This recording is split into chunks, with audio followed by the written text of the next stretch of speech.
Fireflies are not usually a thing here in our dry climate in Colorado, but at the Butterfly Pavilion in Westminster, the first ever Colorado adult firefly emerged this week, the last week of June in 2023. So, joining us with more about this fascinating and innovative happening is Lorna McCallister with the Butterfly Pavilion.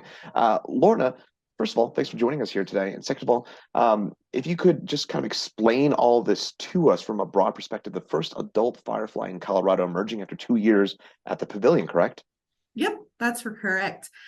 So we have been collecting fireflies since about 2019, and we've been studying them in our lab and trying to get them to pupate into adults. So we've had them as larvae for a while, but within the past week, we've had now 3 of them emerge as adults from the collection that we got in 2021. So it's taken about 2 years, so it's been a long-term project for us.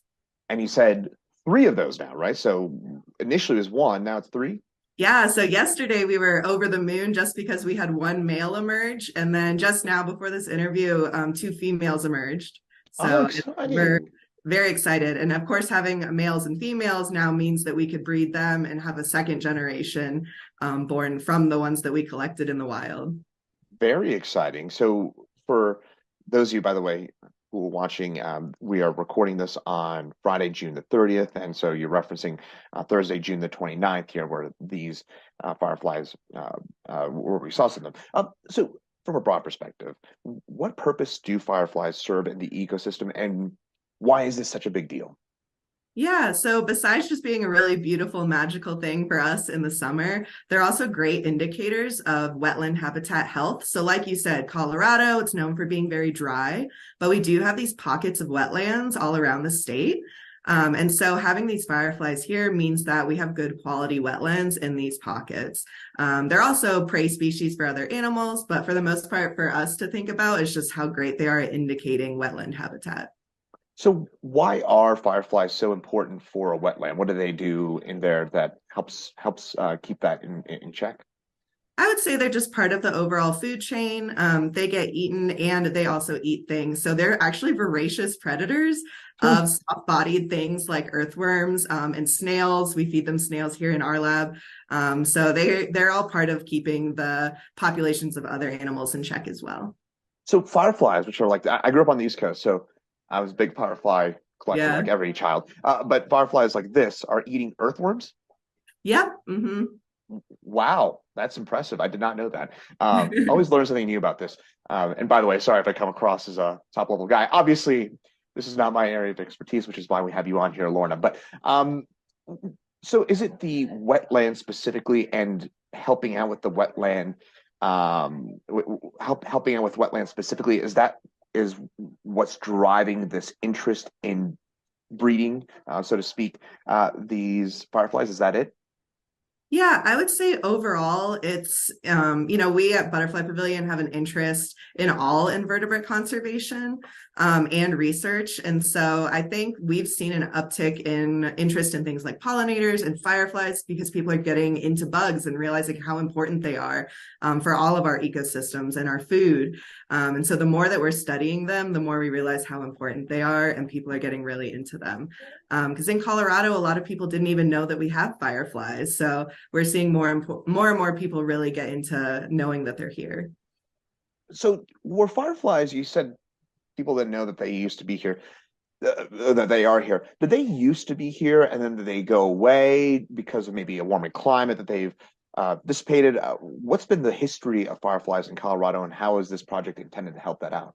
Yeah, the hard thing about that is that we really don't know. There's Hmm. so little information out there because the populations are so unknown. So you can ask like a native Coloradan and they'll say, I've never seen fireflies. They're not in the state. And then you can ask another one and they'll be like, oh, I see them in my back pond like every summer. So Hmm. they're in these like very small little populations. And so we've started a community science project called the Colorado Firefly Watch, where we're trying to collect that data and have those records from year to year of where they are. Just anecdotally, there was a population in Fort Collins that we knew about, and people haven't seen them there in the past few years. So we're not sure what could have happened. So studying them in the lab lets us know, what do they need to eat? Like, how much moisture do they need? How long does it take them to go from an egg to an adult? And studying all that helps us know what's happening in the wild, because they're so hard to see. They're only adults for a few weeks in the summer. And people tend to only see them when they're flashing at night. So a lot of people don't even know what they look like during the day. So there's something that's hard to study in the wild, which is why having them in the lab is so exciting. That is exciting. I guess, what's the ultimate goal here? Is it to release enough fireflies into wetlands that they can sustain themselves and maintain their own populations there? That could potentially be one of our goals. So right now we're super excited about getting males and females because we want to breed them to have that second sustainable population. We want to research their genetics and figure out what species this is, because the species in Colorado aren't well documented. It could be a new species. And we're also interested, like you said, in potentially head starting populations if we would need to, if something like a drought wiped out a population. So we've really been focusing on these fireflies from Fort Collins is where we collect.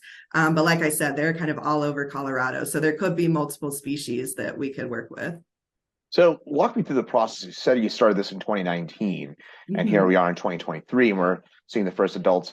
How difficult of a process is it to raise a firefly into adulthood? Well, I would say that we've learned that it's not difficult, but it does take a lot of consistency and Hmm. a little bit of experimentation in what we've been doing. So when we first started out, the first 2 years, we definitely got them to larva, which was great. And then in 2021, we had them survive from larva throughout the winter time. So we've been experimenting with chilling them to mimic the Colorado winter. We've been experimenting with different diets, different soils in their enclosures. And so we weren't even sure how long it would take them to pupate, because with some species of dragonflies, it can be even 3 to 4 years. So we've just kind of been trying different things and waiting and see. So it wasn't incredibly difficult, but it took a lot of persistence from our great curatorial staff here. Well, it sounds like that fireflies are fairly, I wouldn't say endangered here, but they're more rare based on I what you're would saying say, here. yeah. So, with that said, um, I, as a kid, as I mentioned, I grew up on the East Coast, so I used to kind of capture those fireflies. I got all excited about them when I was 5, 6 years old. I probably inadvertently, unfortunately, killed quite a few of them. Unfortunately, back in my day, I'm sure a lot of kids as well. If I had my own kids, would you advise them not to leave them alone because they're somewhat Yeah. protected right now? Yeah, I would say here it's not like the East Coast, like you said. It's not like thousands of fireflies out. It's maybe hundreds of fireflies in these places. So every firefly counts. So it's definitely good to not collect them. Like I said, we collect them under a research permit, so we're allowed to. But I would not recommend that. And we also like to recommend that people help reduce light pollution for them, because they are mating when they're flashing at each other. So if there's a lot of lights from our houses and things in June, it can hurt them trying to mate. And Hmm. also always recommend less pesticides to protect our invertebrate friends. And in addition to that, just protecting wetlands, of course, because they're very dependent on those. So the lights were an issue for the moths, the Miller Mhm. moths a few weeks ago. Now, no lights or avoid the lights, light pollution for the fireflies here Mhm. in the summer months. Okay, I learned. I feel like I learn something new every time doing some of this. Any final things to add about this and what it means for those of you at the Butterfly Pavilion and for Colorado at large? Yeah, I would say Butterfly Pavilion's work is so important because we're really trying to do research and conservation and with these invertebrates. And the reason for that is because invertebrates are so important. They make up about 97% of the animal species on our planet. So they're most of the animals, but they're so understudied and underappreciated. But they do amazing things for us, like processing the soil and doing pollination. And so it's really important that we're doing research like this. So it might seem like, oh, it's just a few fireflies, but it really is important for expanding our scientific knowledge, both for species in Colorado and for our work globally. Very interesting and very commendable work. So, Lorna McCallister, thanks for lending us your expertise, teaching us Yeah, about fireflies, why they're so important, and what you're doing at the Butterfly Pavilion and how important it is for our ecosystem, frankly, as a whole. of course. Thanks, Chris.